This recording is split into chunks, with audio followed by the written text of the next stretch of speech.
From Los Angeles, ABC Sports presents Monday Night Baseball. At Dodger Stadium, the Cincinnati Reds and the Los Angeles Dodgers. This ABC Sports exclusive is being brought to you by Budweiser. For all you do, this Bud for you. By Chevrolet. See today Chevy, drive today Chevy, live today Chevy. By Gatorade Thirst Quencher. Gatorade is thirsty for that deep down body thirst. And by United Airlines. You're not just flying, you're flying the friendly skies.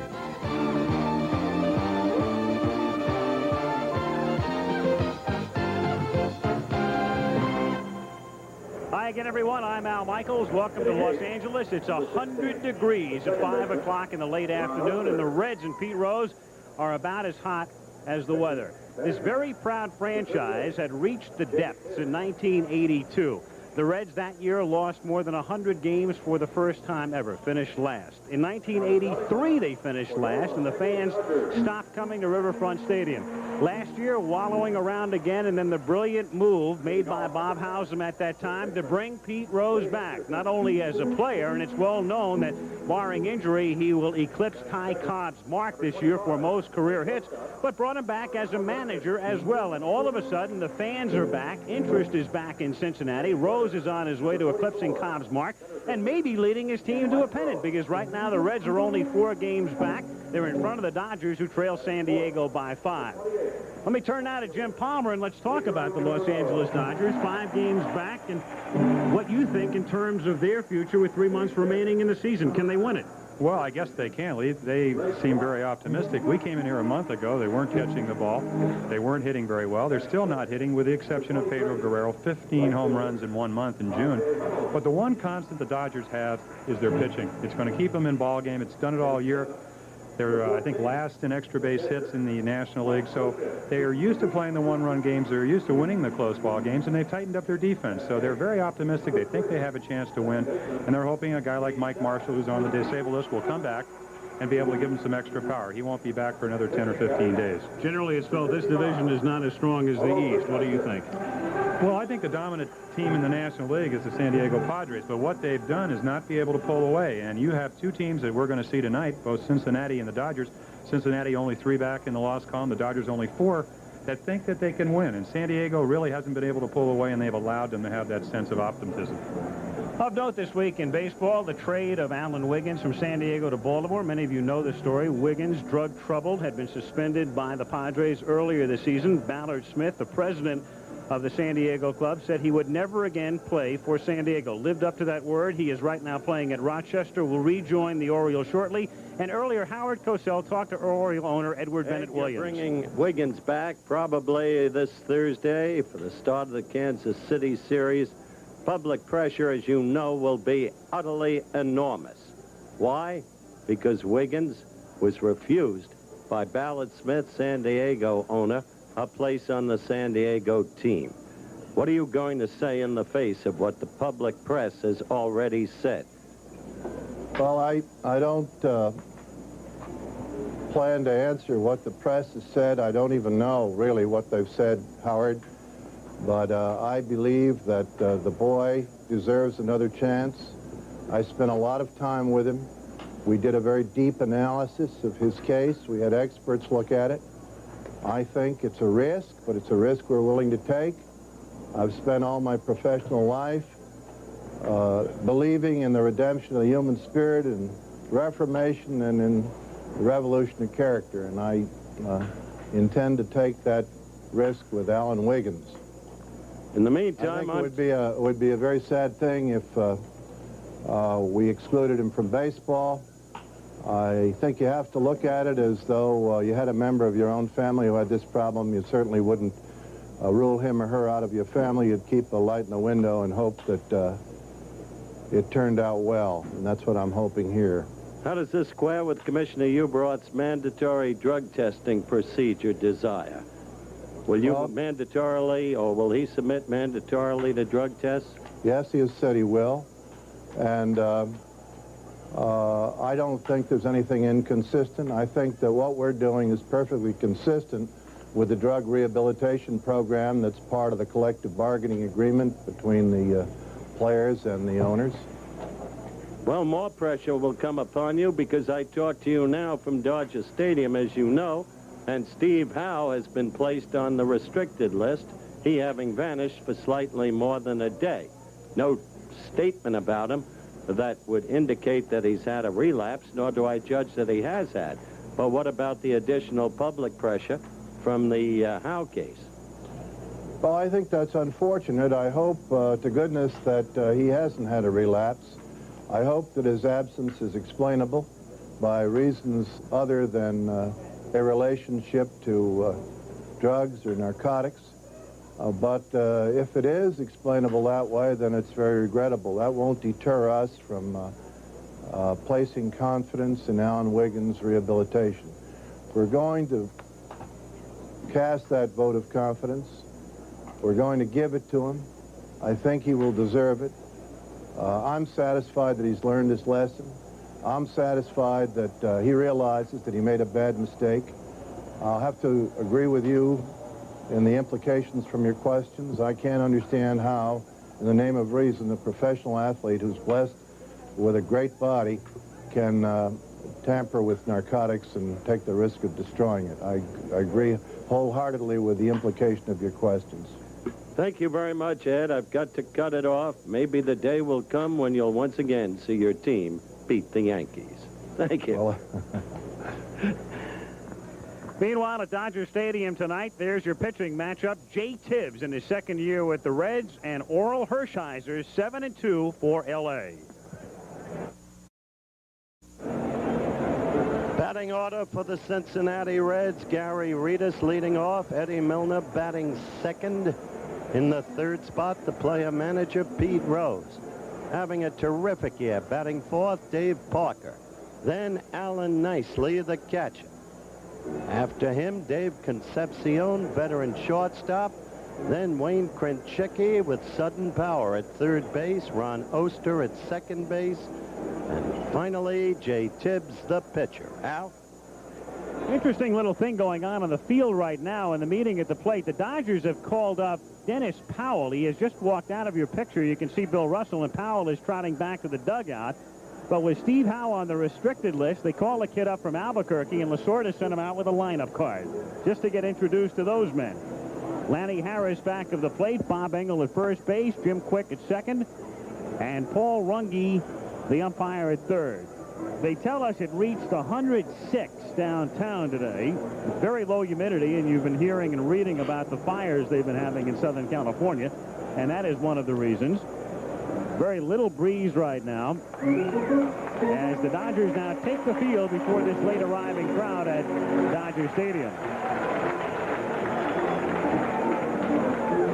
Actually, my friend, I was at the Coliseum doing a piece today, and it was 104 then. And then what was it when you went outside? Defensively, In the shade. Greg Brock at first base for the Dodgers. And at second base, Steve Sachs, who's doing a better job defensively, but not hitting very much. At shortstop is Mariano Duncan, the rookie switch hitter who loves to bunt. And the third baseman is Dave Anderson. Pedro Guerrero was at third until the 1st of June. And, of course, now he is very much still in the lineup, but in a different role. And there he is in left field.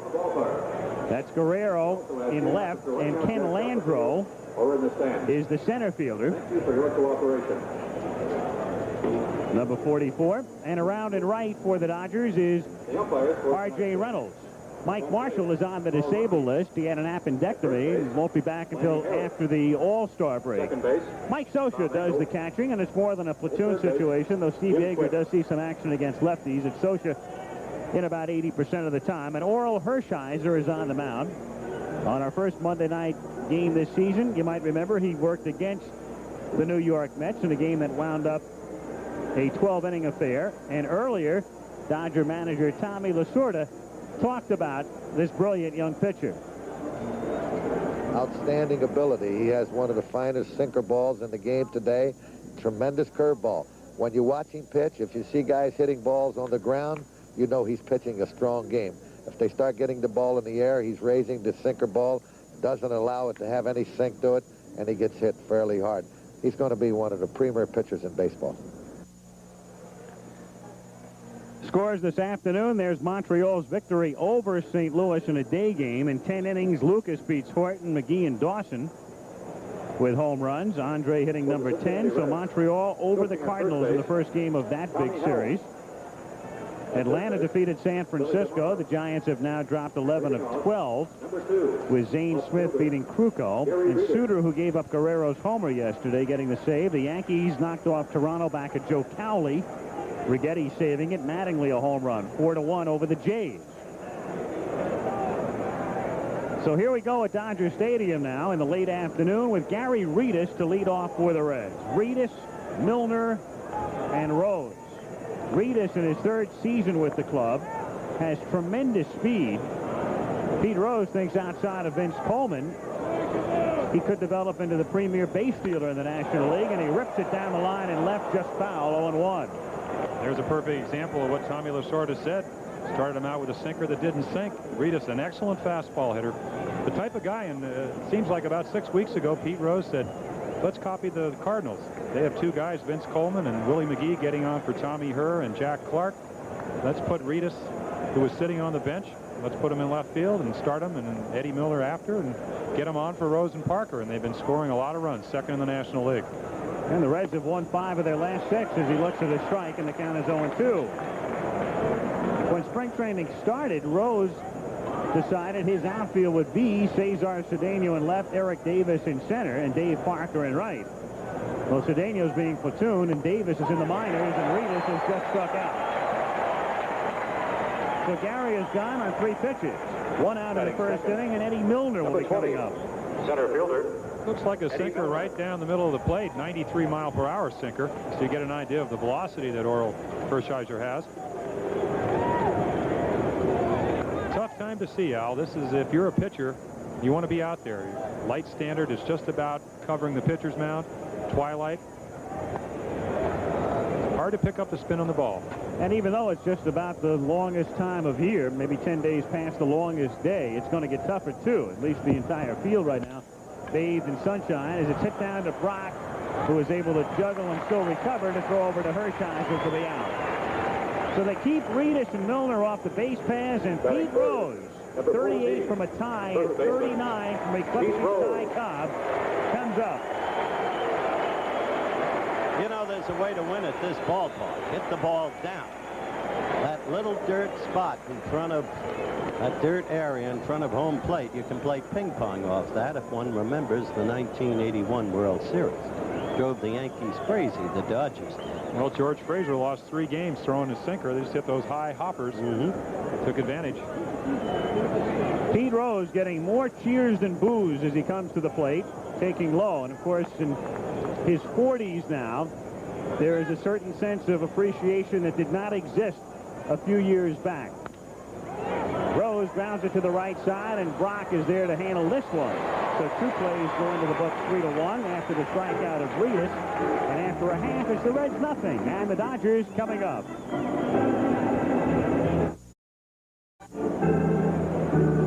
We've already mentioned that Steve Howe has been placed on the restricted list, vanished for more than a day. Earlier, I talked to Tom Lasorda about what action has been taken and how long will it last.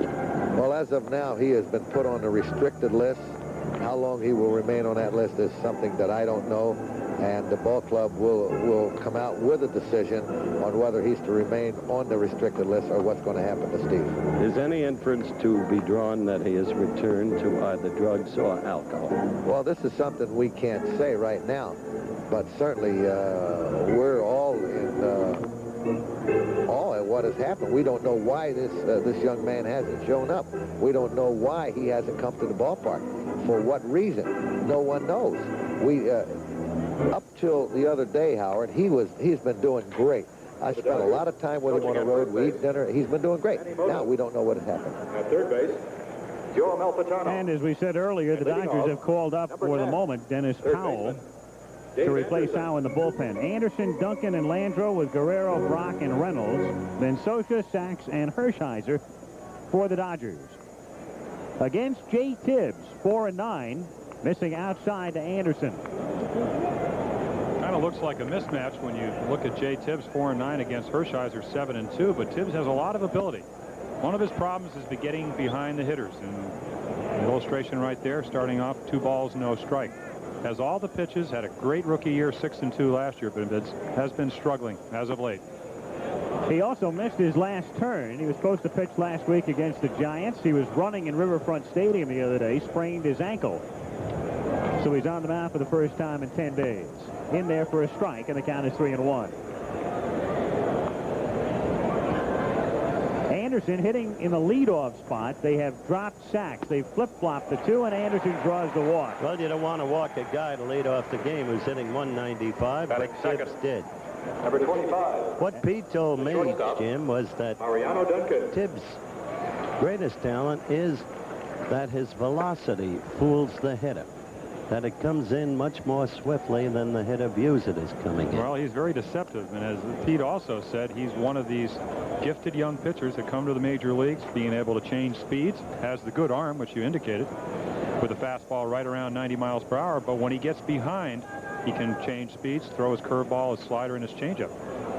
Right now, you just see him high and out of control. Duncan squaring the bunt that time, looking for the sacrifice. Duncan loves to bunt. As a matter of fact, he's bunted a couple of doubles over infielders' heads this season, and Lasorda says that Duncan has promised him a triple before the year is done. Well, a natural right-handed hitter, and what he's doing, Al, is taking advantage of his abilities. He works it on batting practice. The last 3 or 4 pitches, he will just take kind of like a swinging bunt, try to hit it over the third baseman's head. And Krenchicki's playing in. The pitch is very high, and the count 2 balls and no strikes. So Tibbs, after walking the first man, has fallen behind, and of course he has Landreau on deck, and after Landreau comes Mr. June, Pedro Guerrero. 15 home runs in the month. Duncan taking, and the pitch is up high for ball 3. It's courting disaster to fall behind Hershiser because the man has been an incredible young pitcher. Were it not for the fact that Dwight Gooden has become the pitching prodigy that he quite apparently is, Hershiser might have been getting the very raves that have been placed on Dwight Gooden. Well, if you talk to the hitters, he's getting raves every time they mention his name, because we talked about the great sinker and the slider. Jay Tibbs, and you talked about that 10 days of inactivity, Al. One of the most difficult things is to take 10 days off and not be too strong, not have much of a command of the strike zone. And there we see. His control has hurt him this season as he loses them on 4, and that's 8 of 9 that have missed the strike zone as the Dodgers get runners to first and second with nobody out, and Ken Landreau is the batter. 44. Center fielder. Landreau got off to a terrible start this season. He's picked the average up, and he's in the lineup in center field against right-handed pitching. Again, the Dodgers are minus Mike Marshall in right field as they rework the outfield in his absence, and it's in for a strike. But note Landreau, Alfalfa, has only 17 runs batted in on the season. He's not been hitting at all when it matters. And that has been the Dodger tale this season. They have not been getting the timely hits, not getting the hits with 2 outs. Landreau, it's a fly ball to shallow center field, and it's Milner coasting in to make the catch. So runners at first and second as Landreau can advance the runners. And here comes Guerrero. 15 homers in the month of June. Remember when Duke Snyder hit 15 in the month of August in 1956, Jim? You were around. I was, but I was only 10 and rooting for the Yankees. Well, the calendar may have turned a page, but right now Guerrero stands in, thinking it is June 31st. With runners at first and second and 1 away. And the pickoff play as Tibbs throws back, and in the dirt is still able to get him. Anderson was so fooled and so off balance that Tibbs was able to turn in an unorthodox way, bounce it down to second base, and still get him. What a different light that puts on this inning. Kind of an unusual play because with Guerrero up 15 home runs, as both you and Al have talked about, where would you be going? Certainly don't want to run yourself out of an inning, and that's exactly what Dave Anderson did. All of a sudden now 2 down and Duncan at first base. Guerrero tied with Dave Kingman for the major league lead in homers, and a wild throw by Rose, and there's plenty of room in foul ground here as Duncan will go to third.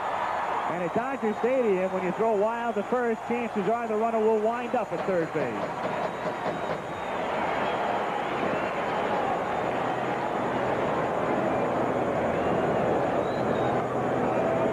The only problem there for L.A. is that it opens first base now, and Tibbs can work around Guerrero.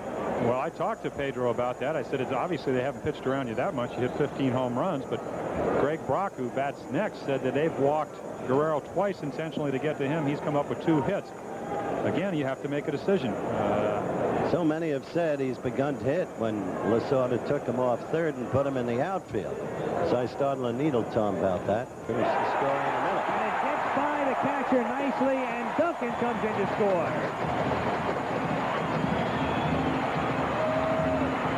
Anderson almost ran the team out of the inning, and then all of a sudden the throwing error, and now a pass ball, and it's 1-0.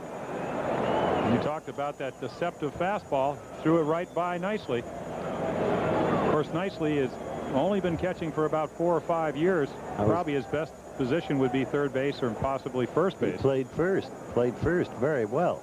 Type of guy that you have in the lineup, not for his glove, but for his bat. There we saw an home run illustration power of that. nicely. But 1-0 pitch to Guerrero is low for ball 2. 2-0 the count. finish what I was saying a minute ago, Al. I said to Lasorda, you had to have been managing wrongly. Still another ball. To have had Guerrero at third. He said, look at it another way. I had him at third 2 years ago, and he had more than 30 home runs, and nobody said boo. And they won a division title. And that's inside for ball 4. So Tibbs has walked 3 of the 4 men he has faced. Only man who's hit the ball is Landreau, who flied out. Dodgers lead 1-0. And Greg Brock is the batter. So a walk, a throwing error, and a pass ball. 1-0 LA, and Brock with 11 homers, but only 23 RBIs. The Dodgers have hit a lot of home runs this season, but about 80% of them with the bases empty. But this kid's got quick hands, quick swing. He's a good hitter with the power already suggested by the 11 home runs. But even that's a little deceptive. Had a hot streak in June, hit 4 home runs in 10 days, drove the Mets crazy with a spree at Shea Stadium. And he's been warm of late, as the graphic illustrated. 2-0 the count. Nicely will go to the mound, and the great thing about being a player manager is that you can go to the mound as well from your spot at first base. Of course, in this situation, you would almost think that Jim Cott, the pitching coach, would come out, and there you see the little hit of encouragement. Pete's probably saying you got to throw the ball over, which is a fairly important point. And I'm sure Tibbs is trying to do that. Again, if you take 10 days off, it's not easy to throw the ball where you want to. Now Krenchicki goes to the mound, and that buys more time in the bullpen, where I believe it's Ron Robinson who has gotten up to start throwing. That's who Pete told me would come on the minute Tibbs gets in trouble. And the plate umpire, Paul Runge, had indicated that that was a trip to the mound for Pete Rose as a manager, as it's fouled back. And the count 2-1. That's interesting, isn't it? The first baseman goes over, but he's the manager. Now it's a trip to the mound. Guerrero at first with 2 down. And the 2-1 pitch is ripped into right field for a base hit.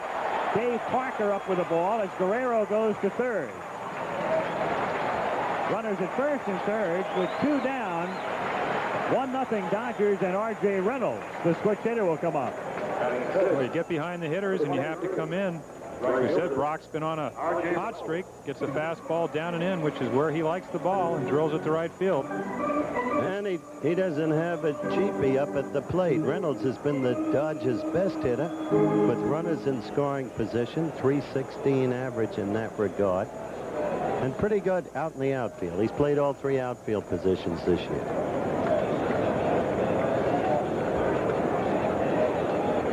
Pitch to Reynolds is taken for a strike. 0-1.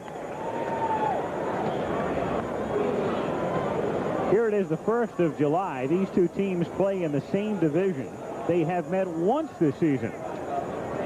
They would have met 3 times, but they were rained out twice in Cincinnati. Still, it's a crazy schedule when you think that the Reds have played the Giants 14 times with 4 to go, and they played the Dodgers once with 17 meetings remaining over the next 3 months between these two teams. You were on the scheduling committee, weren't you? No, but your buddy Chubb was. Chubbaroo. 1-2. You mentioned the restricted list before and the fact that Steve Howe is on it. Technically, to get him off the restricted list, should that be the Dodgers' aim, permission must be gotten from the Commissioner of Baseball, Peter Ueberroth. One wonders about Peter's position in that regard in view of his mandatory drug testing procedure desire. Next line just foul outside third, so it's still 1 ball and 2 strikes. But again, I must emphasize, no inference to be drawn against the pitcher, Steve Howe. Not in this country, anyway. Well, that's not supposed to be the way it is. You would think they would give him the benefit of the doubt.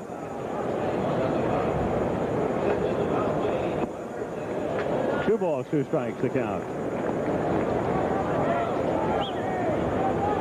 Well, the problem now is with all of the attendant publicity, not just about Steve Howe or Wiggins, but generally speaking over the last 3 years, the inference is drawn even when it's not remotely connected. Base hit to right field. And Guerrero scores to make it 2-0. So Tibbs starts throwing strikes, but the Dodgers start whacking him to right. RBI 21 for RJ. Catcher. Another fastball right in the middle of the plate, belled high down the middle. Howard talked about Reynolds being able to hit in the clutch. He got a good pitch to hit, and he hit it. 2 down, 2-0 Dodgers, and it would really be a big inning as you see Robinson still warming, or Pastore, Frank Pastore right in the bullpen now. As it's up and away, ball 1, 1-0. Pete obviously decided it was too early for Robinson. You know, you're probably right, because we were talking to Pete before the game, and he says if I need a guy in the 2nd inning, it's going to be Robinson. But he didn't say anything about the 1st, so it's Pastore. 2-0 the count.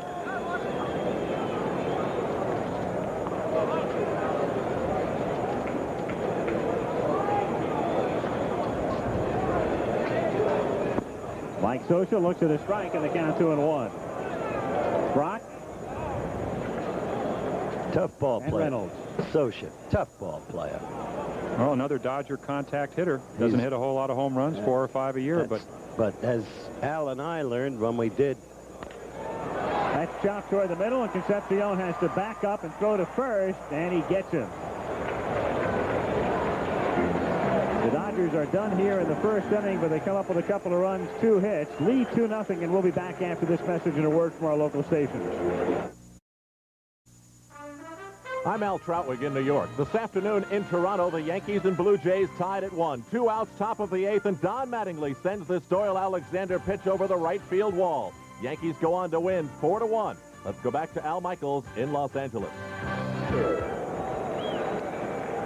And we can tell you that at Wimbledon today, McEnroe and Lendl won. So did Chris Everett Lloyd and Pam Shriver. Yeah, but look at the upsets. Armitage defeating Yannick Noah, and Becker putting away the Swedish player, Nystrom. Different story for the Swedes on grass. Here in L.A., we go to the 2nd inning with Dave Parker having a terrific season leading off. And in the women's division, Anna gets beat, and Wendy Turnbull loses as well. Dave Parker taking inside. Parker reborn when he was traded from Pittsburgh to Cincinnati. In his second year now with the Reds, playing in his hometown and having a great season. Chases an off-speed pitch, and it's 1-2. And there you saw a great curveball, the one that Hershiser has. Parker, amazing, took off all the weight. Last year hit 16 home runs, already has 14 this year. Talking to Coach Billy DeMar, said he was down there with the pitchers and the catchers the first day of spring training, about really a week early, working hard. 2-2 the count, and he's become a big favorite in his hometown. It wasn't that long ago, a couple of years back, people were questioning Parker's ability, questioning Parker's enthusiasm. Takes that one, and down he goes again. So Hershiser keeps it down, takes something off it, and gets a second K. This, as I said, is not a pitcher you want to get behind. Examples, twice in the early season against the Padres, whom Jim said looked to be the standout team again in the National League this year to you at the beginning of the telecast. Twice he beat the Padres, a one-hitter, a two-hitter. That kind of achievement had not been accomplished since Lon Warneke did it. Jim would remember vividly back in '39 with the Cubs. You remember Lon Warneke, the Arkansas Hummingbird. 1-0 pitch in there for a strike. Another one of my favorites, Howard. Arkansas Hummingbird. I thought that was Frank Broyles. Could be. Alan Nicely at the plate, one out and the base is empty and fouling it back. Alan Nicely last year in the minors, playing mainly first base, DH some at Wichita. Started this season at Denver. In his first 21 games with the Reds, hitting .321, and he's tailed off. But he was brought up from the minors because the Reds were getting zero offensive productivity from their catchers. 2-2.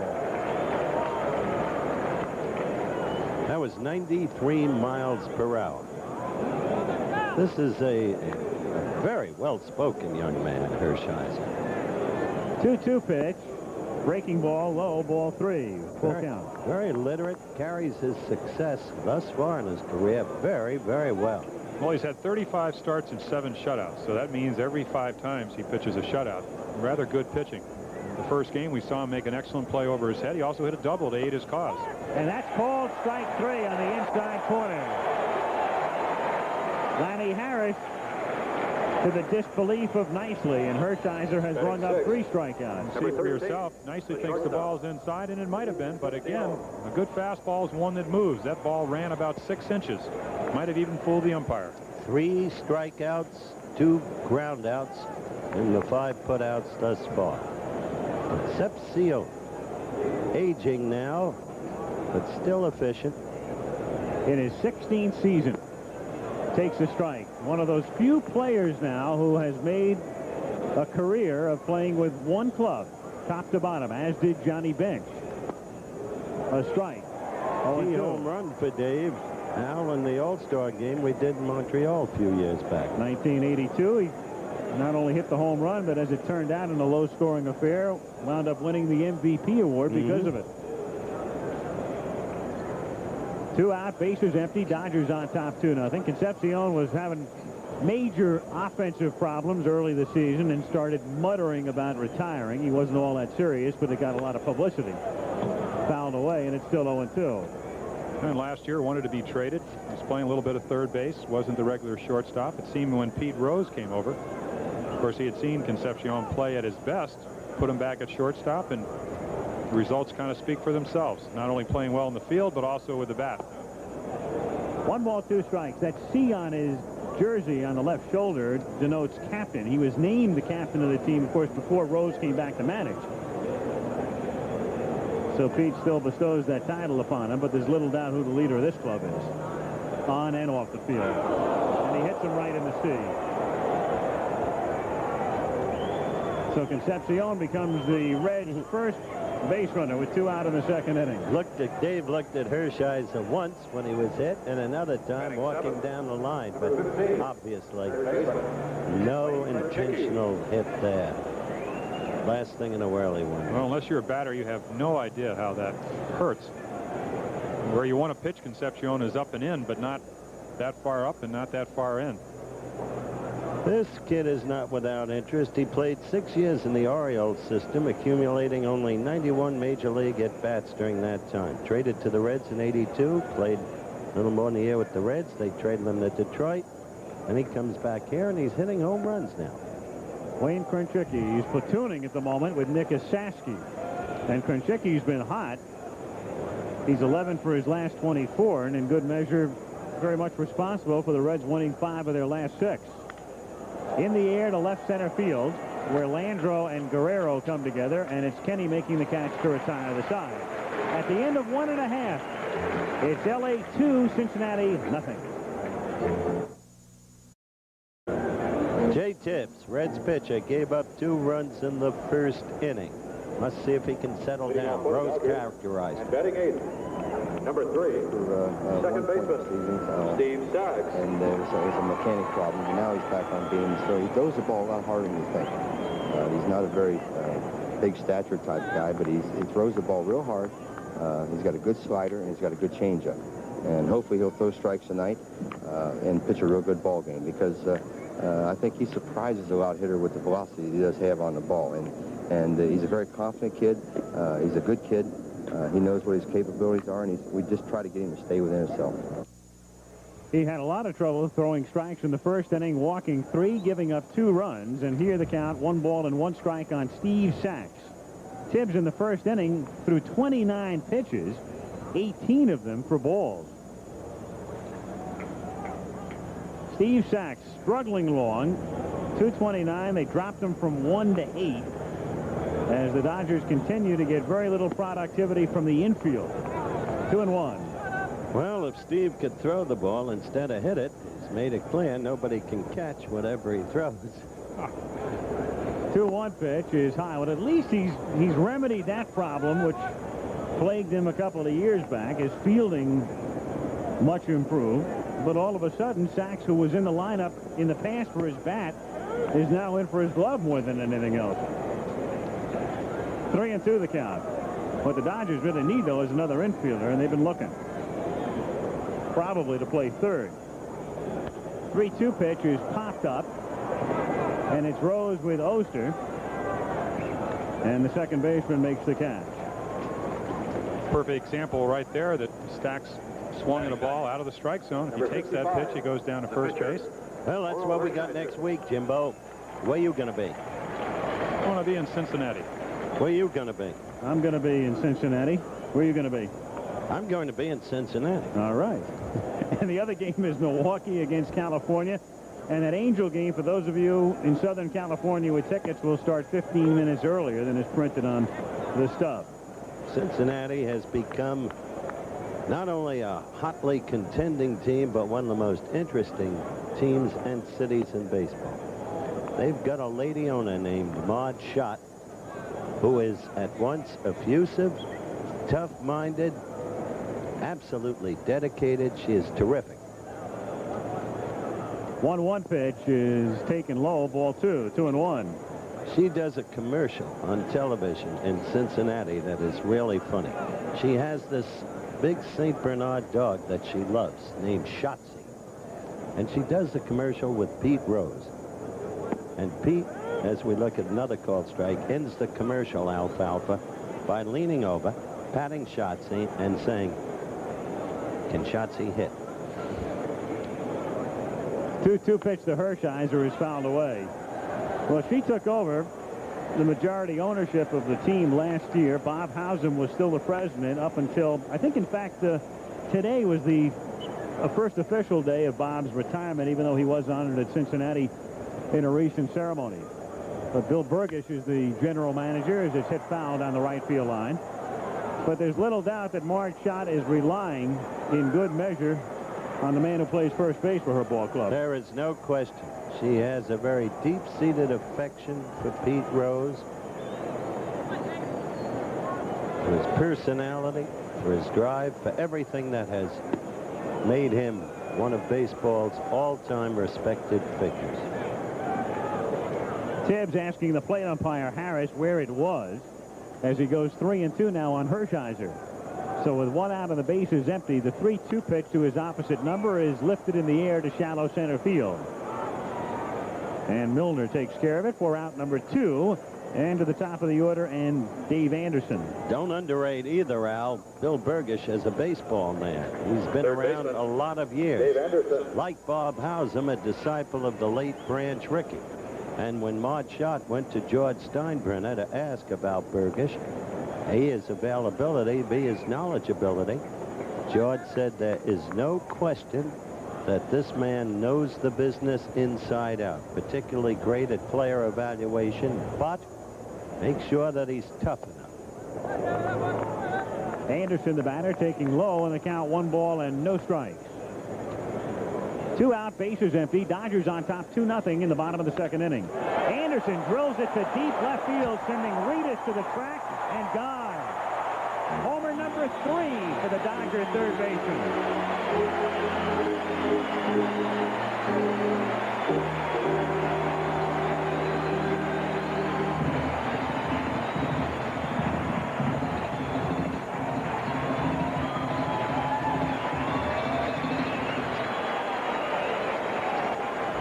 Once again, Tibbs struggling with his control. It gets behind Anderson. Fastball right in the heart of the plate. Uncharacteristically, because Anderson's mostly a line drive hitter. Crushes it. You don't expect a home run from Anderson. If there was one thing Rose wanted from Tibbs tonight, it was Tibbs to keep his team close. A 1-run ball game. Duncan chops it out in front of the plate and nicely throws it out. And the Dodgers take a 3-0 lead on the 7th home run of Dave Anderson's career as we go to the 3rd. And tonight we'll keep you abreast as to what's happening at the Meadowlands in the Baltimore, New Jersey game. As Oster leads off by grounding down to Brock, who picks up his 3rd assist. As the play goes 3-1, and Oster is gone on the first pitch in the 3rd inning, with Jay Tibbs coming up. Only Wayne Krenchicki has hit the ball in the air thus far for Hershiser. He hasn't been striking out. Everything else was a ground ball. And that shows in his whole record. Lasorda talked about it to us. Jim has mentioned it. But Hershiser has a ratio of 2.7 groundouts to 1 flyout, which is terrific in Major League Baseball. Well, that's why when he's pitched over 100 innings now, only 3 home runs, so you get an idea that they're not hitting the ball in the air. Not too many inside the park home runs on grounders.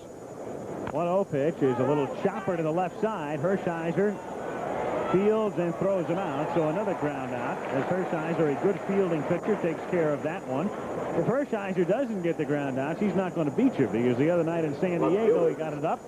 And when you say a sinker ball pitcher gets it up, it's just a little bit up. That's all it takes. That's the very ratio I just mentioned. And he gave up 6 runs in 6 innings the other night against the Padres, whom he had 1 hit and 2 hits. Also, the thing that makes him really tough to hit, you talk about a sinker ball pitcher like Tommy John. Tommy John, even though he was an excellent pitcher, never had the velocity that Hershiser had. We're talking about a guy that's throwing 93 miles per hour. And you're up at home plate, you don't have a whole lot of time to make a decision whether that ball is a strike or a ball. And a lot of times you end up swinging at balls.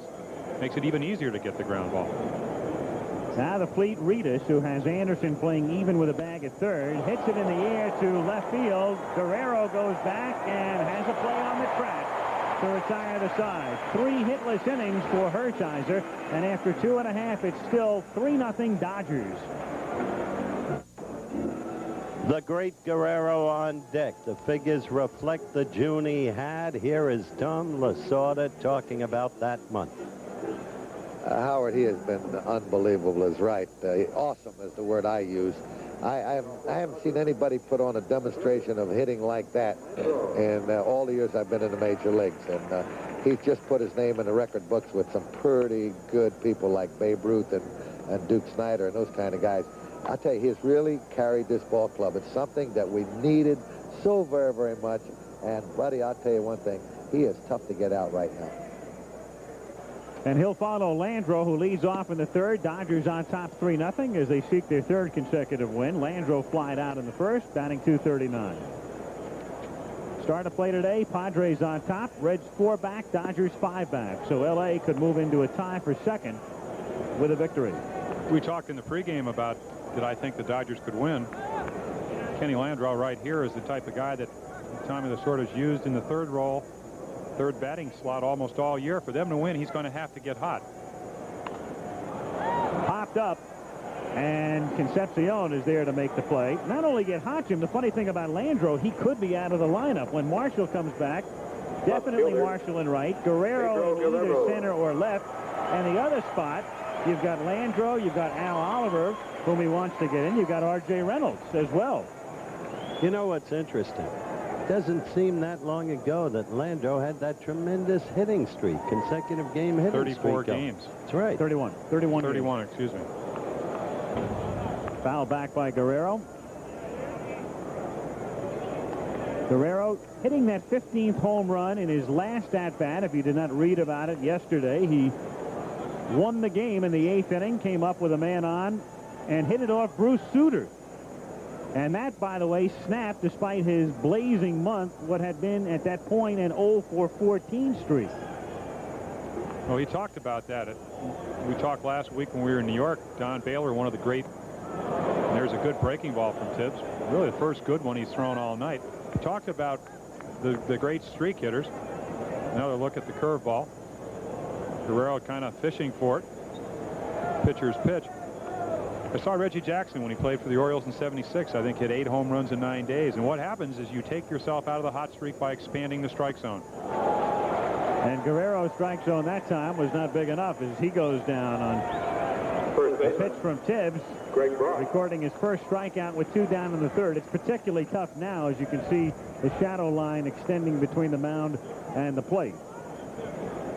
You say Reggie hit 8 home runs in 9 games for the Birds? An awesome streak. I didn't realize that. Only one guy has done better than that. You remember who that was? Dale Long. Yes, with the last place Pirates in 1956. Hit 8 in 8 games. Nobody had ever done it before. Nobody's done it since. Once caught a game left-handed. 1-0 pitch.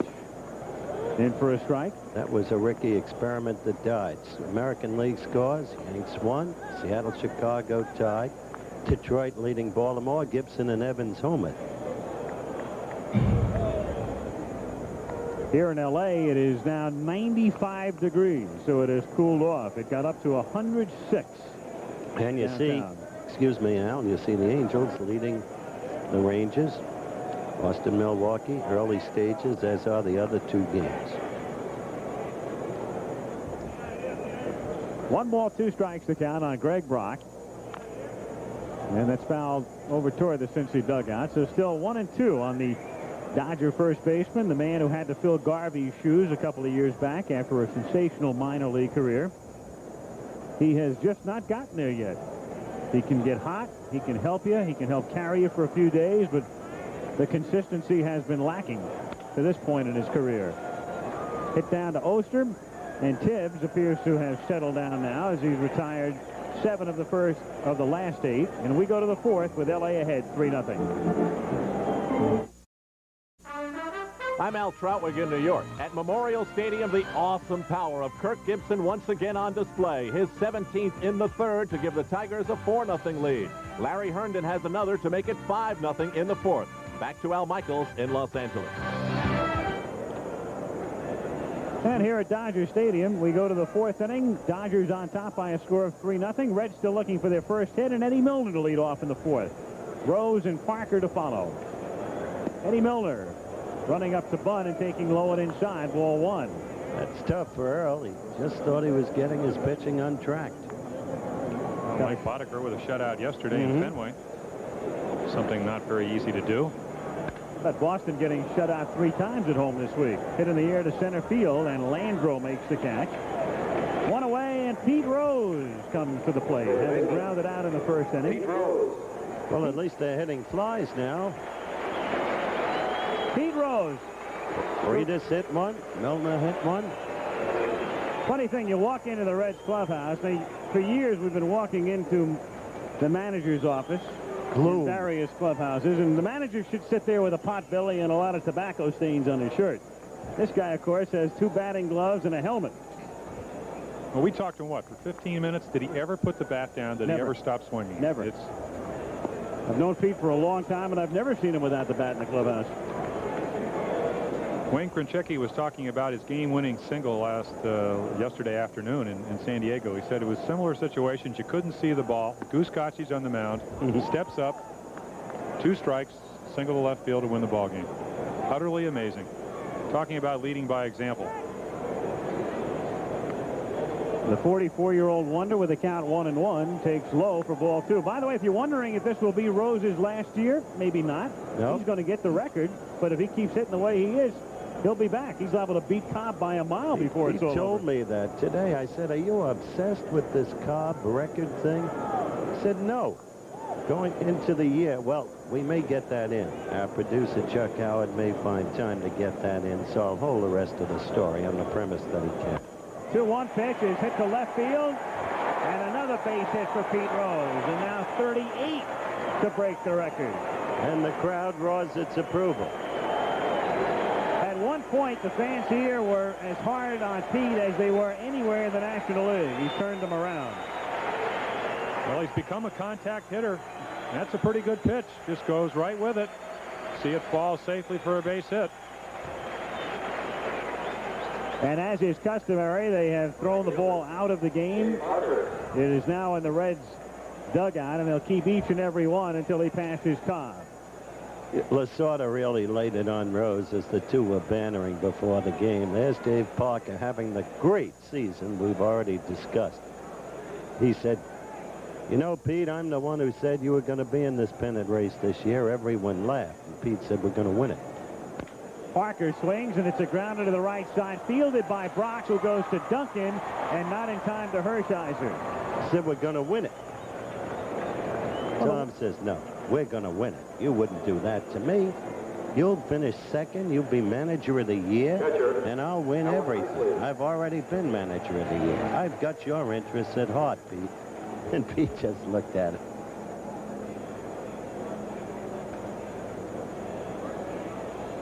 The second out on a force, and Nicely is the batter with Parker at first base.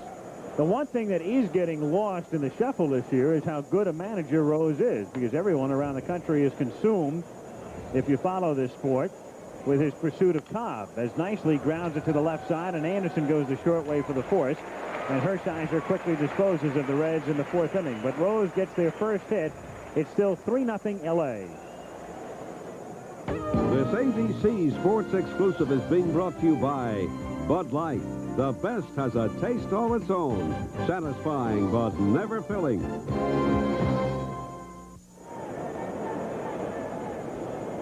Al Michaels, Howard Cosell, Jim Palmer, Dodger Stadium. In the first inning, Duncan walked, went to third on a throwing error on a pickoff move by Tibbs, scored on a pass ball. And then Reynolds drove in the inning's second run with a single to make it 2-0. Dave Anderson accounted for the other Dodger run with a homer into the left field pavilion in the second. It's 3-0 L.A. 3 runs, 3 hits for the Dodgers. No runs, 1 hit, and 1 error for the Reds. R.J. Reynolds to lead off, and then Mike Scioscia and Steve Sachs against Jay Tibbs, who has settled down, retiring 7 of the last 8 men he's faced. And he starts Reynolds off with a strike. Jay Tibbs out of Birmingham, Alabama. 23 years old. Another strike. 0-2. Well, we're looking at a different pitcher. Earlier, you saw the graphic about how he scored the runs. He got behind everybody. He got behind Dave Anderson when he homered. Now he's doing what he's supposed to do, which is to get ahead of the hitters and then establish his breaking ball. And the 0-2 pitch. Reynolds swinging late, loops it down the line, and that is just foul. Paul Runge there to call it, and it's still 0-2. This telecast presented by authority of Major League Baseball may not be reproduced or retransmitted in any form without the express written consent of Major League Baseball. And Reedus is quick, Jim. He gave that ball a good go. Well, one of the best base stealers in baseball.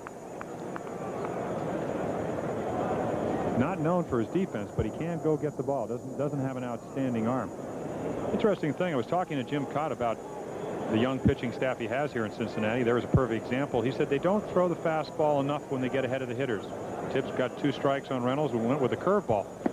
Said he can see it happening to Dave Parker. They throw him 2 high fastballs, barely nicks them. They come back with a breaking ball, base hit. Best pitch in baseball is the good fastball, and he's trying to instill this in the young pitchers like Jay Tibbs. 1-2 pitch. He took something off it, and what a play by Rose. And listen to the crowd. The crowd loves it.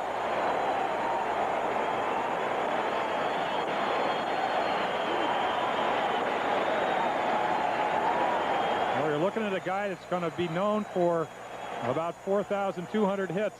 That's about as fine a play as you can make. Are those the reflexes of a guy that's been in the big leagues 23 years? Absolutely amazing. Just another little stint in a day's work. Scioscia. Mike at the plate, 1 out, base is empty. Crowd is responding to the replay of Rose's play. Forget Cooperstown. He belongs at the Smithsonian. Good line. Scioscia, great at the tag play and the plate. Story I was talking about before. Here's Rose, and this one's routine. 2 out. Remember the Atlanta-St. Louis playoff series? One more look at the great play first. Second baseman, Steve Sags. Pete, the only man in baseball history playing over 500 games at 5 different positions. Bruce Benedict had failed to make a play at home. And you'll remember, Tom, outspoken as always, said, good Lord, Scioscia makes that play easily. We got to Atlanta, and there was almost a lynch mob waiting. Well, that was also the series in which Lasorda said Benedict would finish second in a race with a pregnant lady. So you're right. We needed some protection for Tommy. Fouled away in the count, 0-1, and there he is. The interesting thing was, you'll remember, we went to lunch with Tommy, and who'd we bump into? But Bruce Benedict, and he thought that the whole thing was funny, and he has a real affection for Lasorda. When you go to lunch with Lasorda, you go all day. In any town. The 1-1 pitch is taken high, ball 2. And you've got to like pasta. For breakfast as well. Lunch, supper, midnight snack. 2-2. Lasorda may hold the world record for carbohydrates. I'm convinced of that after that week. You'd think he's on the Eat to Win diet, but that's not the case. There he is, of ample body. That's right. He's calling out now for a pizza. Quick delivery to the clubhouse. Hold the anchovies. Down to Oster. And one second baseman throws out the other. That's 10 of the last 11 set down by Tibbs. Still 3-0 Dodgers. Back after this message and news headlines from your local station. Mr. Hustle deserves every rave he gets. Asked him before the game if he was obsessed with the Cobb record. Here's his answer. Not at all. I think it's fun. I think it's fun because, see, when this season started, Howard, I needed 95 hits to surpass a legend. And I didn't really set out for 95 hits because I had, matter of fact, I set a record last year of 22 years in a row of 100 or more hits. I've never in my life read about a player having a good year with 95 hits. So it's not like the day after I get my 95th hit, I'm gonna retire. See, I play this game for 2 reasons. 1, I still have fun, and 2, I still can play. And I don't know how long that's going to go on. When you get my age, you take them every game as it might be your last game. Hopefully, I'll do a good enough job this year where the team will want me back as a player next year. Hopefully, I'll do a good enough job as a manager this year where they want me back as a manager next year. But there again, if the press and the TV and radio people are going to make a big deal about Ty Cobb, I'll cooperate with them because it is a lot of hits. I mean, I'll talk about it if you want to talk about it, but it's not an obsession with me. Getting base hits is more important to me because that's my job, especially when I'm hitting third. And there again, I hope when I get the base hit that beats the record, it's a game winner. Pete Rose in pursuit of Cobb as Concepcion leads things off in the 5th with a count 2 balls and 1 strike. Well, Chuck Howard said he was going to get it in. He did. Pete's a fascinating guy, and talking about his obsession, what people consider to be his obsession with statistics. Grounded to short. Duncan backs up. Concepcion does not run like he used to and is thrown out easily. So 1 away, and Krenchicki's the batter. Thing about Rose, they went up to him earlier this season when he'd hit his first home run in a couple of years, and they said to him in the clubhouse, well, Pete, what do you remember about your last homer? And Rose was getting sensitive to this obsession talk, and he says, I don't remember it. And somebody said, well, it was in 1982. Pete said, yeah, it was on the 3-0 pitch. Told him who the pitcher was, what the weather was. Krenchicki, the batter. Worst day in his life was the day they benched him in the World Series game in Philadelphia. 1983. He really... It's the game that I won, the third game. That's right. Hard to believe. Went with Tony Perez instead of Pete. That was the year they had started benching Pete in certain situations down the stretch, and the Phillies were still able to pull it out in a weak division. And they sat him down, did Paul Owens in Game 3 that night. Well, it's a classic example. When you have a bad year when you're Pete's age, or 38 or 39, your career is over. If you have a bad year when you're 27, you've just had a bad year. They begin to doubt you. You begin to doubt yourself. Now, that's a very sage statement. Once they begin to doubt you, you begin to doubt yourself. That happened to you, didn't it, Jim? Well, it did, and I think we talked many times. You kid me about Earl Weaver, but Earl never doubted me. I think if he was managing last year, I would have had more opportunities. 2-2 pitch. Ball 3. Some people were doubting you as far back as the rotator cuff injury before anybody knew what a rotator cuff Not was. Earl. He started, Jim, in the final game, pinning at stake against Milwaukee. What a bad decision that was. Turned out that way. Yeah, I know. Certainly did. Krenchicki lines it to left center field, but Guerrero comes in and, fighting the shadows, makes the catch. Not that easy a play with the ball coming out of the brightly lighted seats, which are still bathed in sunlight, back of first. Well, he's much more comfortable in the outfield. In fact, I think Lasorda made the move on our first Monday night game, put him out in center field. Yesterday, hit the game-winning home run, also made the game-winning catch in left center, doubled up the runner at second for the final out. You see him just grinning out there? He loves it. He said there aren't as many bad bounces. He said I can work on my batting stance in the outfield. I couldn't do that at third. Ron Oster, the batter, the Cincinnati native, the switch hitter who once stood in line to get Pete Rose's autograph when he was growing up in the Rhineland.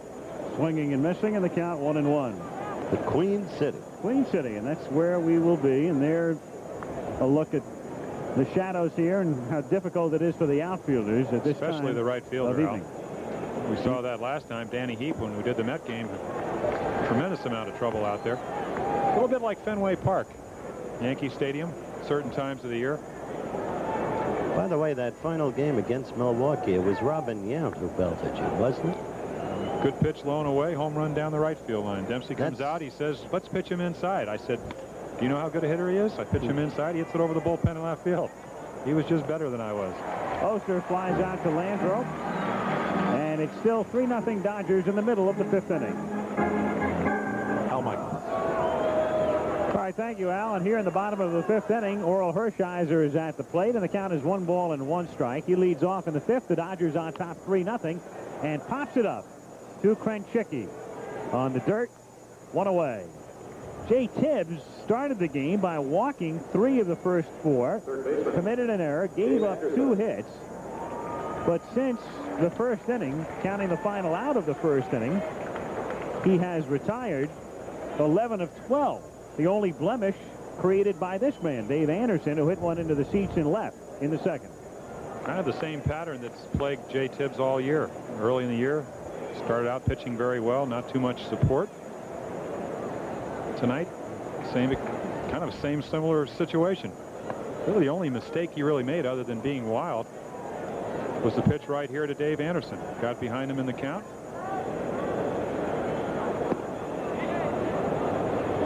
And that was in the second inning. Meanwhile, Anderson bluffing a bunt here in the count, 1-1.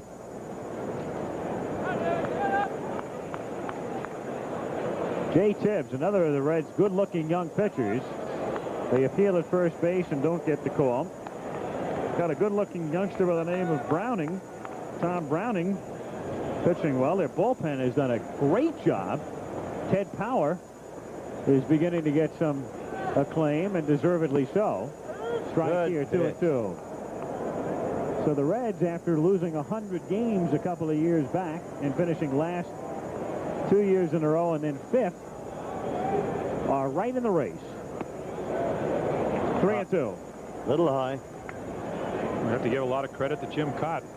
Pitched, I think, in the major leagues 25 years. Tremendous competitor, knew how to pitch. I enjoyed it when you said Cott was telling them, use that fastball. There's no pitch the equivalent of it. Jim should know. When was the last time he threw one? Well, it's interesting because when I first came up, which was back in the middle 60s, Jim Cott was a power pitcher. But he made the change, the evolution of a power pitcher to a guy that kind of spotted it, threw the ball on the corners. Mariano Duncan, the switch-hitting rookie, has taken over as the Dodgers shortstop. They pitch out, and if you're wondering, Rose does call the pitch outs.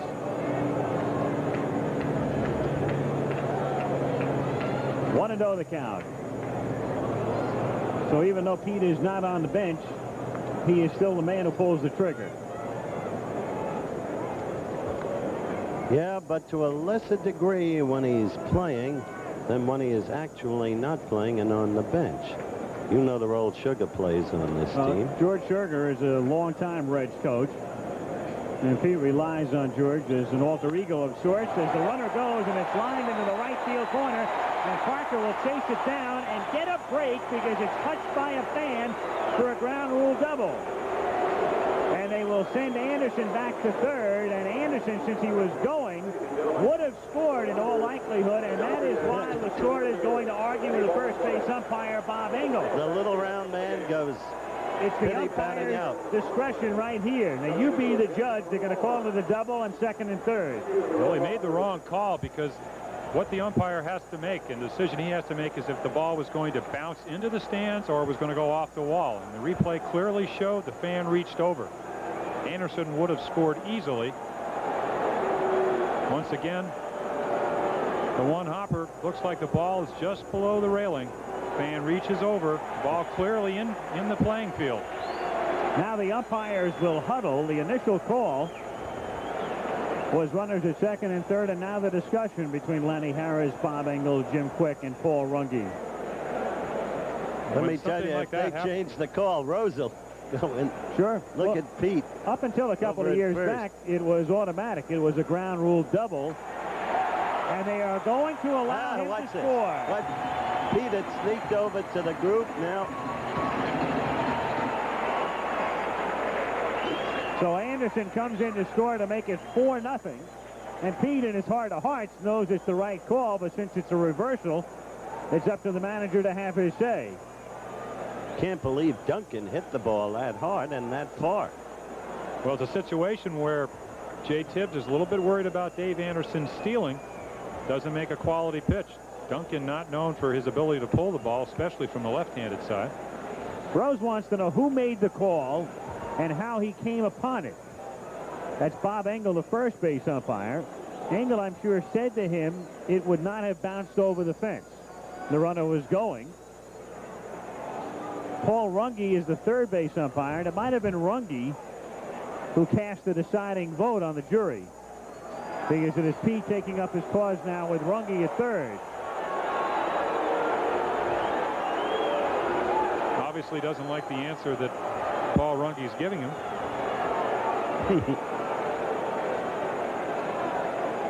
Now the second base umpire is brought into this as well, Jim Quick.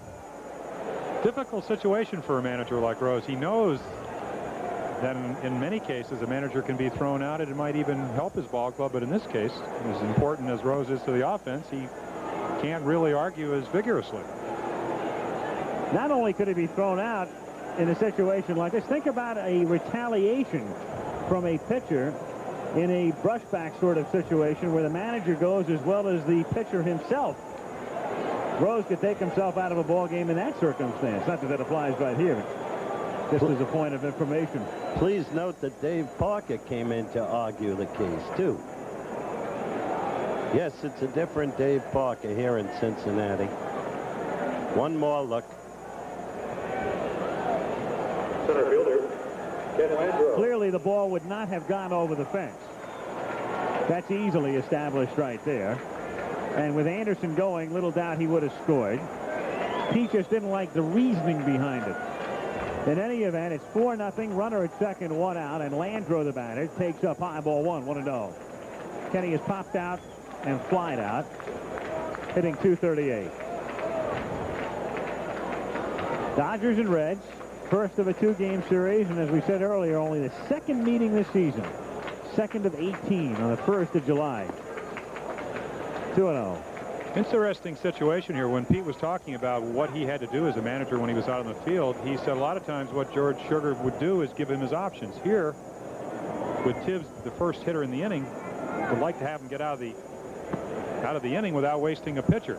On the other hand, I think one of the reasons he so vigorously argued, he knows that 4 runs and Orel Hershiser out on the mound, ball game may be over. And also, he might have sneaked Tibbs by letting him hit had he gotten out of this inning in the 6th. But now you're down by 4, and you're compelled to bat for him. And so activity in the bullpen. Strike. 3-1. The only way to beat Hershiser when he's right, and he's clearly right tonight, is to stay within 1 run of him and maybe get him in the late innings. Otherwise, you're a dead duck.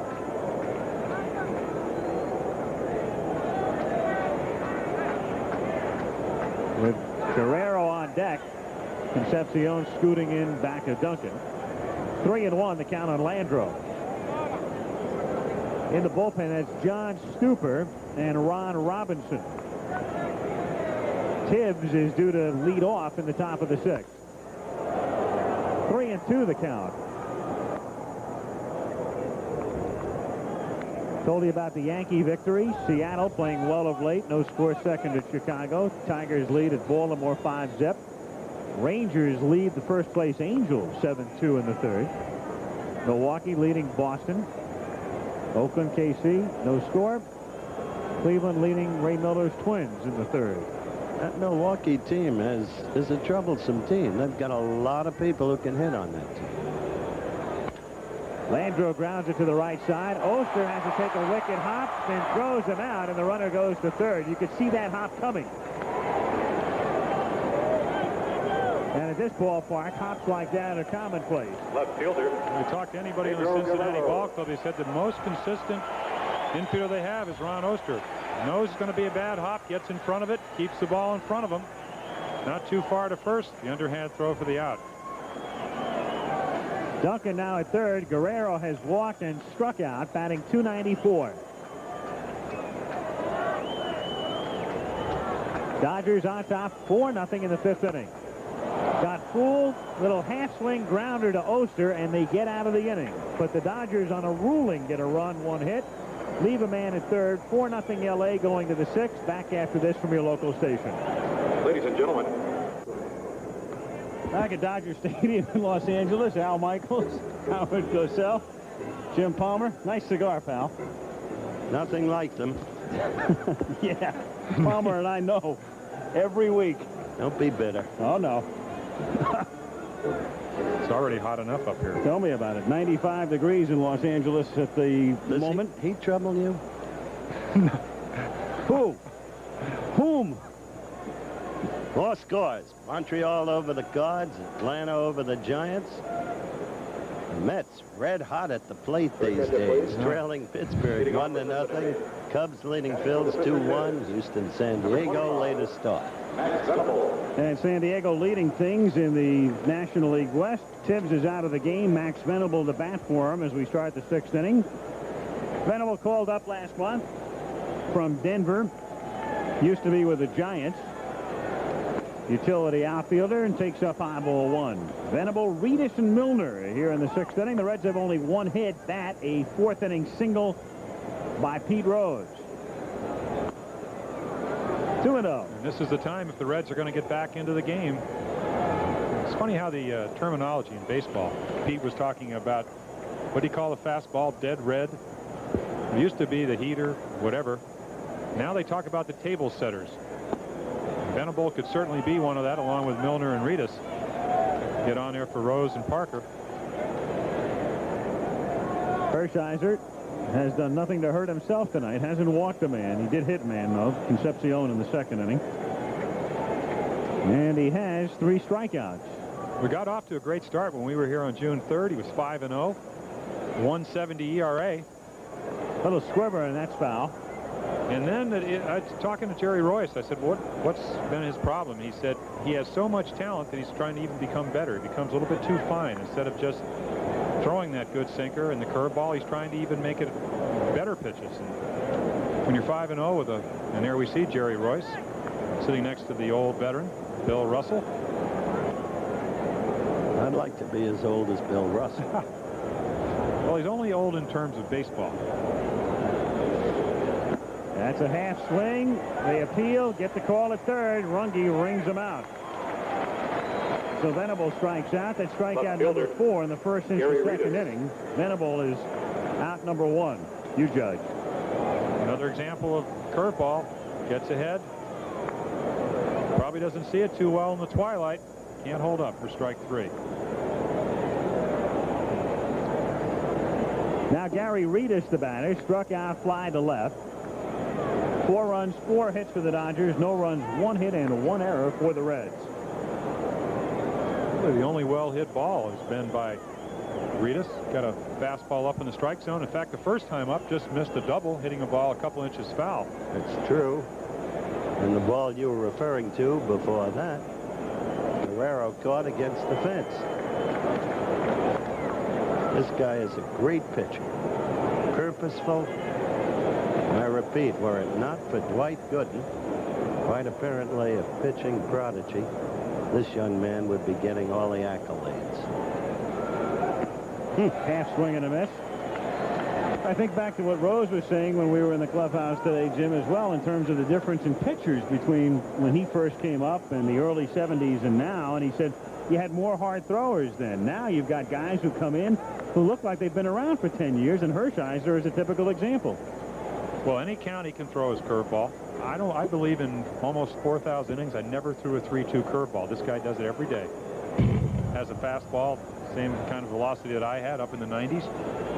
It is an illustration. The one thing we talked about in the pregame show is that the one constant the Dodgers have had, and you have to give Ron Peronoski a lot of credit, is that their pitching staff has kept them, even last year when they were struggling, they had all the injuries. Their pitching staff has kept them in the ballgame. Called strike 3. Reedus is gone. That's number 5, and it is very tough to see at the plate right now. The Center fielder hitter's background is in bright sunlight, everything else in the shade.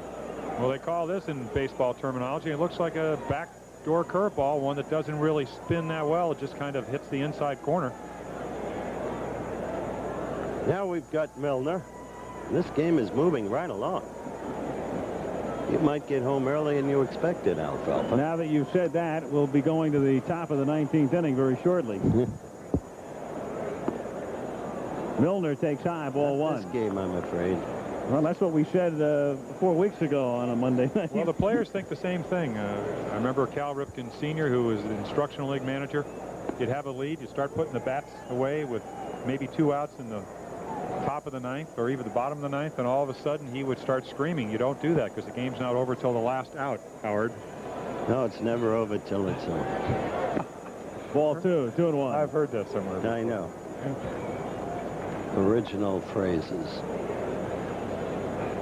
Except if you're the Giants, a lot of those games are over very quickly these days.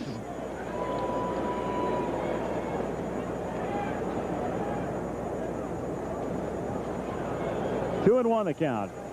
Outside, ball 3. 3-1 now on Milner.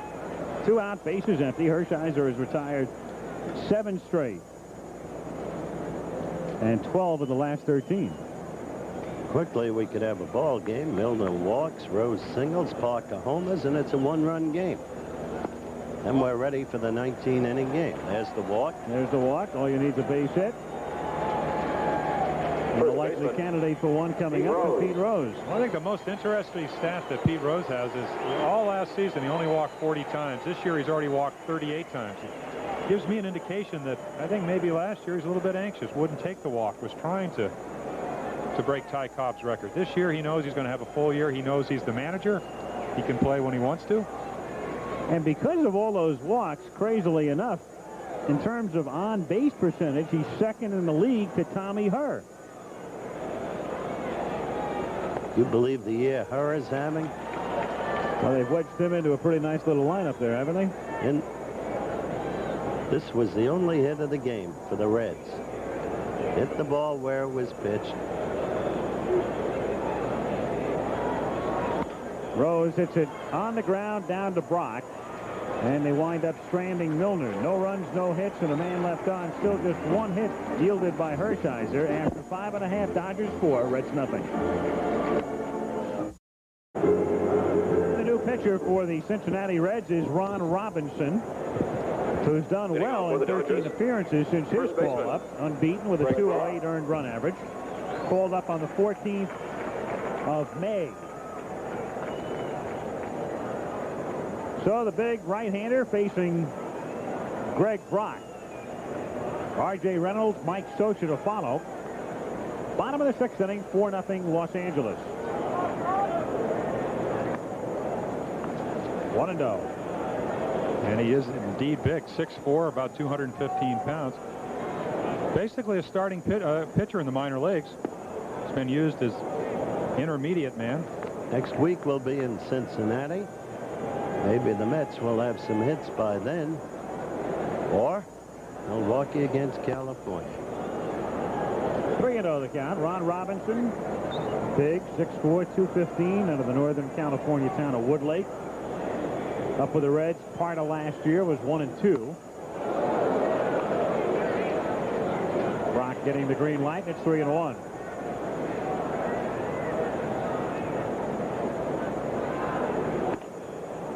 And he's on. So Brock starts the bottom of the 6th with a walk. Right fielder, R.J. Reynolds. Robinson 3-0, and he's picked up those 3 victories in his last 4 outings. But he comes in here just trying to keep his team in the game. Interesting little score. Al giving us the dope, reporting live from the USFL game. 13-0 first quarter Stars. As you know, Alfalfa, Stars had a first-rate football team, but have had trouble adjusting to the absence of a true home, playing in College Park. That team was put together, and it's found itself, when it counts most, by one of the smartest men in football, Carl Peterson, who was the front office man who put together the team that Dick Vermeil put into the Super Bowl back in '80. I think they're going to win the title. 1-1 the count. Been a lot of talk in Baltimore about them playing possibly in Memorial Stadium if they get that far in the playoff situation. As you said, they aren't really the Baltimore Stars. They're the College Park Stars, University of Maryland. That's right. Reynolds fouls it away, and the count 1 ball and 2 strikes. R.J. Reynolds, one of those who will have to fight it out for the 1 vacant outfield spot as soon as Mike Marshall comes off the disabled list. Well, he's hit for the high average, but has not hit a lot of home runs, and the Dodgers have been struggling. If you know you're a Dodger pitcher, you know you're usually not going to get too many runs. You're going to have to win the 1-run ball games, and a lot of times you make one mistake, it might mean the difference between winning and losing. That one gets by Rose into right field for a base hit. Brock is on his way to third, and the Dodgers start the 6th inning with runners at the corners. Second hit for R.J. Reynolds. Mota, M-O-T-A, Manny Mota, one of the great pinch hitters in the history of this game. Ball right under Rose's glove. Perfect example of a left-handed hitter taking advantage of that hole. Got a fastball inside half, just pulled in the right.